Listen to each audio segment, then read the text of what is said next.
Pastor Flores ya, hai kau stres, mari kita minum. Pas minumnya bahagia, habis minum muntah-muntah, sakit mah kok tambah depresi. Kayaknya orang pada geblek apa gimana sih gitu. Terus entah gimana, ada kayak satu tokoh yang khusus berbicara soal penderitaan ya, soal suffering ya, Leiden bahasa Jermannya, light. Terus ini Buddha, Siddhartha Gautama tuh. Kayak seluruh ajarannya tuh berbicara soal bagaimana melampaui penderitaan, duka ya. Tapi Siddhartha Gautama gue agak asing, pernah sih kuliah filsafat timur, cuma sambil lalu aja gitu. Dan pendekatan STF soal filsafat timur tuh Eropa banget. Eropa, konsep superficial itu nggak dapet rohnya itu. Itu cuma kulitnya doang, itu pun kulitnya juga nggak dapet gitu ya.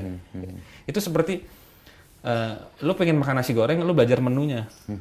Oh, nasi goreng itu nasi, kasih kecap, kasih garam, bawang merah, tapi lu nggak makan. Lu cuma nulis resep aja. Lu memahami nasi goreng, tapi lu nggak pernah makan nasi goreng. Itu cara STF mendidik filsafat timur di masa gua dulu ya. Terus mungkin gua agak asing dengan Buddha, akhirnya gua masuk dari, kayaknya ada satu pastor yang sangat timur deh. Anthony de Mello kan. Anthony de Mello kan pastor Yesuit, orang India, dan dia sangat kaya referensi ya. Ada Mullah Nasruddin lah, ada Abu Nawas lah, ada Zen Master, ada Buddha, ada Sufi sini. Wah, cerita-ceritanya itu. Gue masuk lewat dia tuh. Anthony de Mello baca lagi doa Sangkata, ikut kuliahnya di YouTube. Ternyata ada kuliah di YouTube. Oh, ada ya? Lengkap loh, 2 jam kuliah. Gue ingetin terus. Dan pendekatannya sama sekali berbeda dengan pendekatan psikiater, psikolog, ataupun pastor yang ngajak minum ya. Lain pendekatannya. Menyelesaikan penderitaan tadi. Iya. Pendekatan Anthony de Mello diambil dari Buddhis sebenarnya, dari Zen gitu. Jadi dia bilang yang menderita itu ego, bukan kamu. Kamu tidak pernah menderita. Yang menderita adalah konstruk egomu yang ingin mencengkeram, menguasai, mengatur, yang punya ekspektasi, itu yang menderita. Kesadaranmu tidak pernah menderita. Ngomong apa waktu itu kan? Nggak paham. Itu kan teori lagi kan. Gue udah banyak teori cuy, gila gue. Gue nggak butuh teori lagi. Terus akhirnya dia sering ngutip tuh Zen. Seorang master Zen berjumpa dengan muridnya. Itu cerita silat gitu lah. Seorang master Zen. Kisah gitu ya? Iya, lagi nyapu gitu ya. Ada muridnya datang gitu ya. Apa itu Zen? Zen adalah menyapu daun di kebun. Gitu. Apa gitu. Nggak dong gitu ya. Akhirnya cobalah ketik Zen Community München di Google gitu. Wih, keluar banyak banget. Terus terbuka lah. Banyak banget. Ternyata orang Jerman punya kerinduan yang sama dengan gue. Punya penderitaan yang sama. Penderitaan yang sama, iya. Jadi ada kebutuhan akan pencerahan ya, kebutuhan akan metode rasional untuk membawa orang keluar dari penderitaan. Nah itu banyak di akhirnya pilih-pilih. Ada yang pengen deket. Ada Zen Master namanya Stefan Bauberger. Nah itu dosen gue. Dosen fisika kuantum di kampus gue. Profesor Stefan Bauberger. Yesuit. Yesuit tapi Zen Master. Dia sekitar 16-17 tahun di Jepang. Belajar meditasi. Itu Yesuit lagi ya. Nggak bisa jauh-jauh dari Yesuit ini. Ya udah, saya datang tuh hari Rebo tuh perjumpaan. Ketemu kan. Saya sangat menderita sebenarnya gitu ya. Saya berpikir tetap pakai bahasa Jerman. Selbstmord tuh bunuh diri. Saya berpikir untuk melakukan bunuh diri gitu-gitu. Oh, dia gini-gini. Iya, ya udah. Sekarang kamu duduk, amati nafas gitu ya. Masuk keluar. Kalau ada pikiran muncul, balik ke nafas gitu. Curug Jumatmen, kembali ke nafas gitu. Apapun jadi kembali ke nafas. Itu kan metode dasar waktu itu kan nggak tahu sama sekali. Yaudah tuh nanti ada komunitas, kita duduk sekitar 25 menit. Duduk 5 menit jalan gitu. Ya duduklah. Gue pikir komunitasnya biksu, ternyata bukan. Orang-orang kantoran itu baru pulang kerja gitu. Mbak-mbak, mas-mas pada pakai dasi duduk. Gue gitu. Udah ikutlah. Cuma duduk dan ngamati nafas. Kalau ada distraksi kembali ke nafas. 25 menit pertama gampang ya. Dan penderitaan hilang. Karena penderitaan itu di pikiran. Kalau kita perhatiannya kita ke nafas, pikiran itu tidak dapat perhatian kan, tidak dapat energi. Akhirnya dia hilang. Karena perhatiannya ke nafas. Oh, gampang ya. Kok psikiater itu pada nggak ngerti gimana itu? Jadi kesadaran akan penderitaan itu yang buat menderita ya? Iya. Ketika kita punya pikiran dan pikiran kita, isi pikiran gue waktu itu penderitaan semua kan. Penyesalan, ketakutan, kecemasan, studi, istri minta cerai, nyokap gimana di rumah, sehat nggak, gimana kondisi mental nyokap, keuangan bagaimana, gitu-gitu kan. Isinya kan ketakutan semua, nggak ada yang bagus pikiran gue waktu itu. Makanya gue gila. Tapi setelah ini kan pikiran nih jelek semua nih, gue cabut perhatiannya Ke nafas, ke objek netral ya. Dia sarannya nafas. Nafas ini kan netral ya. Entah lo sadar atau enggak dia gerak terus kan. Iya. Mau Dan lo hilang. ini pelan-pelan mengempes. Ini Karena nggak kempes. dapat energi ya. Nggak dapat energi, nggak dapat perhatian dia. Ya biasa lah kalau nggak dapat perhatian kan pergi ya. Kayak cewek kan. Nggak dapat perhatian pergi. Kayak mobil kan main mobil ya. Mobil nggak lo perhatiin kan Iya, akhirnya hilang rusak juga, kan, ya. karatan lah segala macam, akinya rusak. Jadi apapun yang lu kasih perhatian itu yang akan berkembang. Nah si Bauberger minta gue memperhatikan nafas. Objek netral tadi ya. Netral. Yang ini hilang. Nggak hilang, ada cuma Tidak menyerap energi sedemikian banyak. tidak merongrong seperti dulu. Sebenarnya, kok gue bodoh banget selama ini, kayak gampang banget, gitu. Kenapa nggak kepikiran ya gitu? Karena teorinya terlalu canggih ternyata. Oh, Terlalu Hegel, rasional, dialektika terlalu sejarah, logik ya. materialisme historis, apa Nietzsche, kembali hal yang sama segala macam. Itu nggak lari dari kenyataan. Itu malah kenyataan. Oh, apa nafas? Nafas itu kan kenyataan. Oke. Yang pikirannya malah bukan kenyataan. Kayak waktu itu kan gue mikir, Nggak, kan lo harus kuliah kan kenyataan itu. Realita yang lo harus hadapi kan. iya. Lalu lo belajar bahasa Jerman yang belum fasih-fasih benar, itu Iya. kan juga realita juga. Iya. Itu gimana tuh kemudian memilih menghadapi itu? nah setelah sama Bauberger itu, kan udah lumayan tuh ya.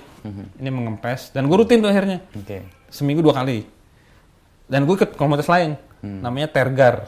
Di Indonesia ada tuh, Tergar Community. Sama Rinpoche dari Tibet. Jadi gue kayak banting setir sama sekali nih. Oke. Dari yang tadinya Dari sangat yang- rasional, politis, tukang demo, gerakan sosial, sekarang menjadi meditatif, belajar dengan para biksu. Gitu. Pasif gitu ya. Iya. Kontemplatif lah. Kontemplatif, Tetap ya. aktif, Tapi cuma kok, ya. basicnya bukan lagi rasionalitas dan kemarahan ya, tapi yang lain, sesuatu yang lain. Lebih tenang hidup, lebih pinter, Oh, oke. lebih gampang nyerap gitu loh. Terus ya udah, mulai kuliah, mulai terdengar maknanya, mulai bisa berdiskusi, presentasi, bikin Bisa paper lo juga cerna gitu naiknya mulai, nilai-nilai mulai membaik, disertasi juga mulai lancar. Hubungan sama istri waktu itu sebenarnya mulai membaik, tapi dia kayaknya sudah fed up gitu ya, udah cerai gitu ya. Ya udah, ya mau gimana gitu. Ya silakan diurus, kan lo yang mau nyerahin gue gitu. Tapi setidaknya sudah mulai civilized lah ya waktu itu. Ya ada berantem tapi ya udah dia mau cerai kan. Cerai kan harus berdua ngurusnya. Ya. Gitu. Jadi karena bisa memahami pola pikiran, kita jadi kembali bisa mengelola kenyataan dengan lebih baik ya gitu ya. Semua pada tempatnya. Istilah gini, kayak kita punya tombol on off gitu loh di kepala. Oke. Kalau gue lagi perlu mikir, gue nyalain mikir. Pas itu aja. Udah selesai nih, matiin deh. Nafas, dengerin suara, body sensation. Gitu. Jadi clear aja gitu. Dan ya alhamdulillah ya, disertasi lumayan bagus kan ternyata. 2015 tuh submit kan. Submit disertasi. Terus Cepet banget recovery-nya ya. 2014 turun pada titik paling bawah. makanya gue waktu itu mikir gini deh. Ternyata keluar dari penderitaan itu gampang ya. Asal lu paham selaknya gitu loh. Selaknya. Nah waktu itu gue perhatiin keluarga gue banyak yang depresi. Nyokap terutama ya. Kakak gue juga gitu ya. Sepupu-sepupu gue juga. Teman-teman gue juga yang di Jerman gitu ya. Yang sama kan perantauan, kesepian, kiriman terlambat gitu ya. Kuliah menekan. Kuliah dia nggak ngerti juga, anak-anak itulah borju-borju yang dikirim orang tuanya ke Jerman, akhirnya di Jerman mabok gila ya ampun gitu. Ini juga pada depresi nih, dan mereka ya banyak yang ke alkohol lah, ada yang pakai obat-obatan. Nah, ini kan orang-orang tersesat semua ya sebenarnya. Ternyata solusinya sebenarnya nggak terlalu susah sih. Lu jangan terlalu terobsesi aja dengan pikiran udah gitu. Pikiran itu tidak material, dia tidak sungguh-sungguh real ya. Itu hanya entah memori, entah ekspektasi. Memori itu ya bekas peristiwa atau imajinasi lo soal masa depan. Ini kan yang bikin takut, ini yang bikin menyesal. Tapi kan tidak real. Maka jangan dikasih perhatian. Nah, terus perhatiannya kemana? Objek netral aja. Yang hari ini atau yang Detik ini, nafas lu, yang hidup ya, yang real, yang ada suara. motor lewat nih, ya kaki kena angin. Iya, yang lu lebih berjangkar pada tubuh lu lah. Bukan pada memori ataupun imajinasi. Nah, pemikir kan hidupnya di sini kan? Iya, iya. Memori dan imajinasi ini. Tapi kalau terjebak di situ, bisa gila ya orang. Dan makanya banyak filsuf yang kan hanyut di situ ya. Iya. Bukan hanya filsuf ya, pemikir lah. Orang-orang yang bergerak di dunia pemikiran. Dan lo hampir di situ kan? Hampir hanyut. Nah, kemudian lo menemukan sesuatu yang lo nggak cemas masa depan dan nggak terlalu traumatik dengan masa lalu. Menemukan realitas ya di sini dan saat ini. Nah, habis itu gue mulai karena lebih tenang, belajar lebih gampang, nulis lebih gampang. Terus waktu itu gue bahkan sambil gue ngerjain disertasi, gue nulis buku soal Zen. Karena gue pikir gue pulang ke Indonesia, gue liat di Indonesia ada buku-buku Zen tapi kebanyakan terjemahan. Jelek, nggak respect lah terjemahan. Ada bukunya Romuji, tapi Romuji tahu kan, sangat seni gitu ya. Penjelasannya begitu bombastik ini karena ini orang ngebaca mungkin nggak ngerti juga. Atau dia hanya sampai ke ininya doang. Menunya tadi ya, Ya, resep-resep. konsep-konsepnya. Belum, gue pengen nulis buku yang sampai ke dalam gitu loh. Lo ngunyah sendiri ya. Iya.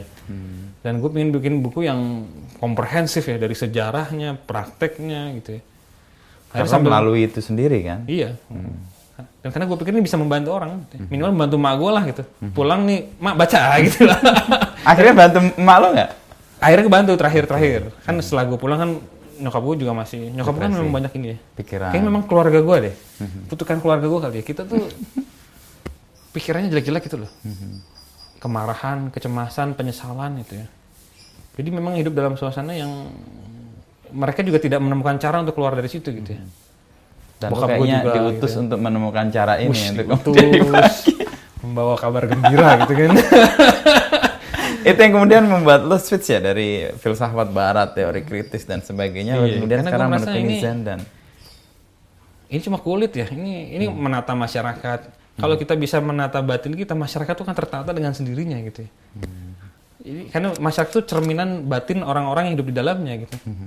Kalau orang-orang hidup dalamnya batinnya penuh ketakutan, kecemasan, kerakusan, ya itulah masyarakat yang tercipta. Lo mau nata pakai teori kritis, pakai John Rawls, pakai Anthony Giddens, pakai Alan Badiou, ya percuma cuma ngotak-ngatik doang. atau orang ikut karena takut Iya, atau jadi karena superficial. ya ada sesuatu yang membuat mereka harus patuh gitu ya. Iya. Pun kalau akhirnya mereka patuh, mereka menderita depresi. Jadi di luar patuh, di dalam mancur-mancuran. Kayak tadi loh, di luar orang summer, lo di dalamnya bergejolak. Ya, dan ternyata di Jerman juga gitu kan. Jerman kan sangat teratur ya. Tapi banyak orang depresi juga dalamnya.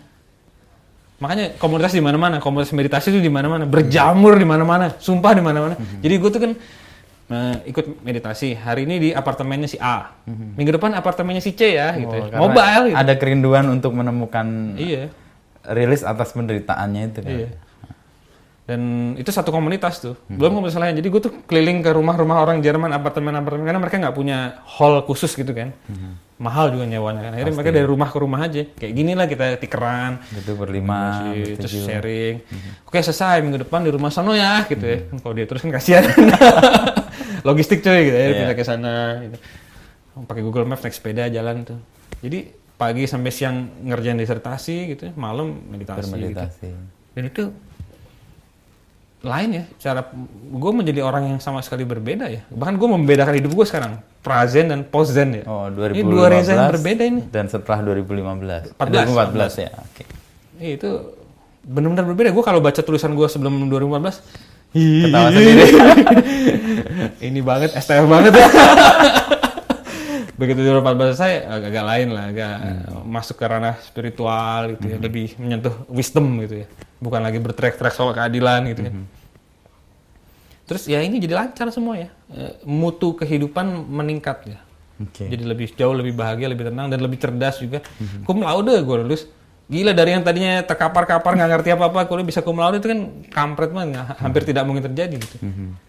Terus tapi begitu gue pulang ke Indonesia, disertasi gue sudah hambar rasanya karena ini Sesuatu yang gue kerjain lah. iya, sebelum lo menemukan kesadaran yang Ya gue kerjain sebaik mungkin, dapat ilmunya, tapi bukan itu lagi passion gue gitu. Passion gue adalah pencerahan. buat gue sendiri dan buat orang-orang sekitar gue gitu ya. Tapi lu ngerasa harus melalui fase STF, lalu menderita, lalu kemudian ini? Itu sangat membantu ya.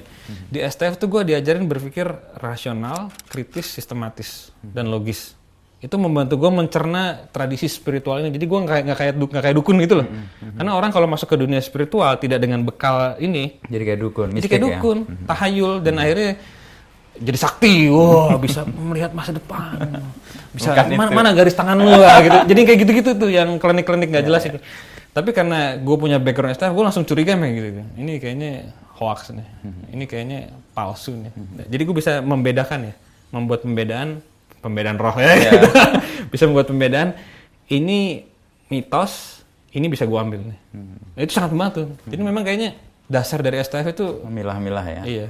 Viveka kalau bahasa Sanskritnya, menimbang-nimbang, viveka. Menimbang-nimbang, discernment ya, discernment kalau bahasa Inggrisnya. Ini nggak bagus nih, ini bukan buat gua, ini bisa gua pakai nih. Itu ketika gua belajar Zen, kan gua belajar semua tuh, Zen, belajar Tibetan, gua belajar yoga, gua sampai retret waktu 3 bulan gua retret. Jadi setelah gua submit disertasi, kan banyak waktu tuh. Giliran lo profesor-profesor yang baca tulisan gue gitu ya, gue mau liburan gitu. Akhirnya gue keliling Eropa, gue retret 3 bulan di Zen. Dan itu sehari 10 jam meditasi. Diselingin dengan bersihin WC waktu itu gue. Gue juga heran kenapa gue dapat bersihin WC mulu ya. Mungkin nggak tahu deh, kenapa nggak nyapu atau masak gitu ya. Bersihin WC, jadi gue jago sekarang bersihin WC. Tahu selahnya. Mindful cleaning kan. Bersihin WC dengan sadar gitu. Terus ya udah. Dan mungkin gue tetap masih menggunakan filsafat barat ya, tapi lebih luas lah sekarang. Gue berbicara dari dua peradaban sekarang gitu. Timur dan barat jadi satu ya. Dan sekali lagi apa yang dibentuk di STF itu membantu gue terselamatkan dari klinik ya istilahnya.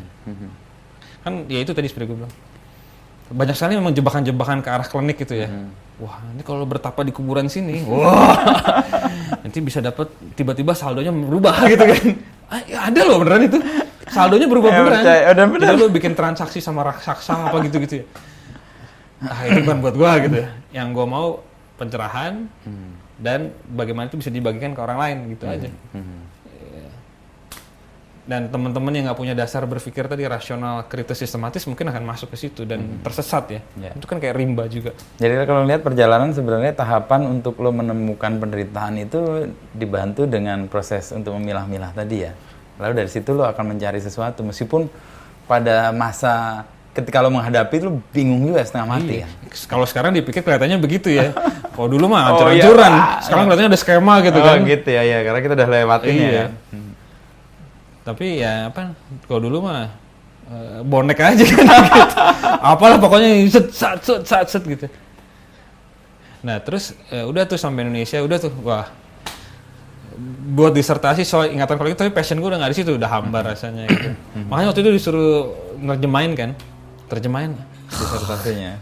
Oh tebel banget nerjemahin, ya. Udah satu bab dulu lah, satu subbab terjemahin, bisa udah. Ini masih banyak sebenarnya. Nanti dah itu udah passionnya udah nggak di situ soalnya udah hambar ya. Walaupun tuh penting ya kerjaan itu juga. Terus ya udah mulai ngajarin nyokap kan banyak stres gitu, ajarin soal pikiran sebenarnya, bahwa pikiran itu bukan kenyataan. Apa yang lo pikirin itu bukan kenyataan gitu. Lo harus curiga sama pikiran lo sendiri gitu. Jadi kritis terhadap pikiran lo sendiri. Kalau dulu kan kritis pada pendapat orang lain, pada teori. Sekarang kritis pada asumsi dan konsep yang lo bangun. Gitu. Karena kemungkinan besar ini salah. Gitu. Dan itu yang bikin penderitaan. Itu yang bikin penderitaan. Kita mikir, kita kira benar, kita stres. Gitu. Sampai sekarang sih gue juga masih banyak pikiran, tapi karena gue udah belajar curiga, jadi lebih santai. Gitu. Lo milah-milah sendiri ya, Viveka itu. Tadi ya, Viveka itu. Viveka. Memilah-milah dengan sadar, betul ya. Terus, nah kan gue bawa naskah tebel tuh, Zen kan, selesai akhirnya tuh. Wih, siapa yang mau nerbitin ya? Tadi gue pikir gue print, gue kasih emak gue aja gitu. Emak gue baca tuh di Stabilo gitu, bagus aja gitu ya. sesuai dengan sesuai dia baca di stabilo hijau gitu kan. Ada yang merah, ada yang hijau ya. Orang zaman dulu kan. Nanti nandain yang hijau tuh terkait dengan gua nih, yang merah terkait dengan siapa iya. Terus kasih note pinggirnya. Sekarang kan udah nggak ada kayak gitu. Wah, nyokap gua bacanya bagus nih. Oh, coba gua akhirnya cari penerbit Buddhis lah. Dan Buddhis akhirnya ada yang mau tuh Karania. Nah, tapi nggak langsung mau juga, mereka terima 2 tahun kemudian apa baru diterbitin bukunya. Karena gue pikir sudah lupa ya, sudahlah gitu.